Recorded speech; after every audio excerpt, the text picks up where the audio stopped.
Hello बच्चों, हम लोग क्लास 12 का एक इंपॉर्टेंट टॉपिक देखते हैं, गॉस का प्रमेय। गॉस का प्रमेय होता क्या है? इस प्रमेय से हम क्या करते हैं, वैद्युत फ्लक्स ज्ञात करते हैं। और सबसे पहली बात कि यह प्रमेय जो है ना बंद पृष्ठ के लिए लागू होता है। तो पृष्ठ कैसा होना चाहिए? बंद होना चाहिए। तो गॉस के प्रमेय के अनुसार किसी बंद पृष्ठ से जो बद्ध वैद्युत फ्लक्स होता है वो उससे घिरे हुए आवेश का 1/ε0 गुना होता है। ठीक है, यानी बंद पृष्ठ से बद्ध जो वैद्युत फ्लक्स होगा, देखिए वैद्युत फ्लक्स को फाई से दिखाते हैं, या इससे घिरे हुए आवेश, ये बंद पृष्ठ है ना, इससे कुल कितना आवेश घिरा हुआ है? Q coulomb. तो इसी आवेश का 1/ε0 गुना होगा। यही क्या है? गॉस का प्रमेय है। ओके, या हम कह सकते हैं फाई ई बराबर क्यू बटे ε0। ये क्यू कैसा आवेश है?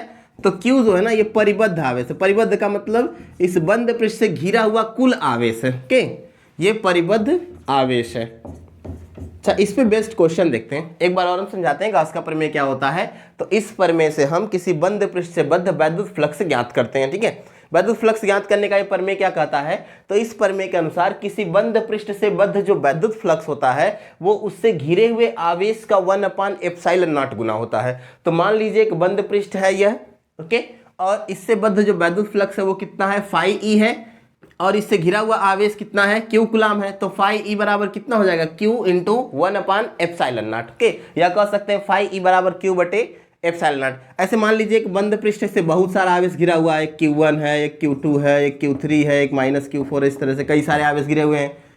तो इससे बद्ध जो वैद्युत फ्लक्स होगा फाई ई, वो क्या कहता है? घिरे हुए कुल आवेश का 1/ε0 गुना। तो घिरा हुआ कुल आवेश कितना है? तो सबको जोड़ देंगे, Q1 plus Q2 plus Q3। देखिए Q4 माइनस चिन्ह में है ना, तो Q4 का चिन्ह कैसे रखेंगे? माइनस में। सब आवेश को जोड़ दिया और इसी में गुणे 1/ε0 कर देंगे, ये आ जाएगा हमारा। ओके, तो आसान है ये वैद्युत फ्लक्स ज्ञात करना गॉस के प्रमेय से। ओके, गॉस का प्रमेय प्रूफ करने के लिए पूछा जाता है, वो हम अगले वीडियो में आपको बताएंगे गॉस का प्रमेय कैसे सिद्ध किया जाएगा। अब इस पे बेस्ट एक दो क्वेश्चन देखते हैं। ठीक है, जैसे मान लीजिए इस शेप में एक आकृति दे दिया ऐसे, यहाँ पे एक आवेश रख दिया 2 माइक्रोकूलाम का, फिर यहाँ ऐसे कर दिया, यहाँ पे भी रख दिया 2 माइक्रोकूलाम का, फिर एक सरफेस बना दिया और यहाँ पे रख दिया 4 माइक्रोकूलाम का। ठीक है, यह पृष्ठ मान लिया जाए S1 है, यह पृष्ठ मान लिया जाए S2 है, यह पृष्ठ मान लिया जाए S3 है।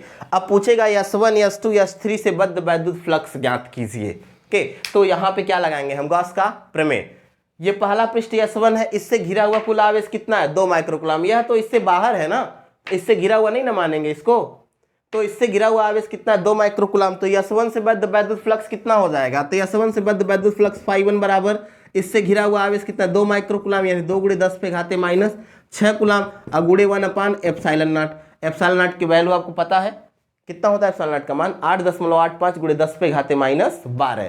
तो यहाँ रख देंगे, ये φ1 की वैल्यू आ जाएगी। इस तरह से इस S2 से बद्ध अगर फ्लक्स निकालना है φ2, तो S2 से देखिए, S2 यही ना है, S2 से कुल कितना आवेश घिरा है? 2 कूलाम और यहाँ भी 2 माइक्रोकूलाम। तो कितने हो गए टोटल? 4 माइक्रोकूलाम। तो हम जोड़ लेंगे टोटल 4 × 10⁻⁻6 × 1/ε0 रख देंगे, ये इससे बद्ध वैद्युत फ्लक्स हो गया। ऐसे S3 से आपको निकालना है, तो मान लीजिए S3 से बद्ध वैद्युत फ्लक्स कितना है? φ3। तो S3 से कुल कितना आवेश घिरा हुआ है? 4 2 6 2 8। तो कितना हो गया? 8 माइक्रोकूलाम और गुणे 1/ε0, या 8 × 10⁻⁻6 लिखिए। ε0 का मान आपको पता है 1/8.85 × 10⁻⁻12 करिए, बाकी सॉल्व कर लीजिए, यही आंसर हो गया आपका। ओके, तो आई थिंक गॉस का प्रमेय पूरा आपको समझ में आया होगा। ओके, अब मिलेंगे अगले वीडियो में कुछ और टॉपिक के साथ।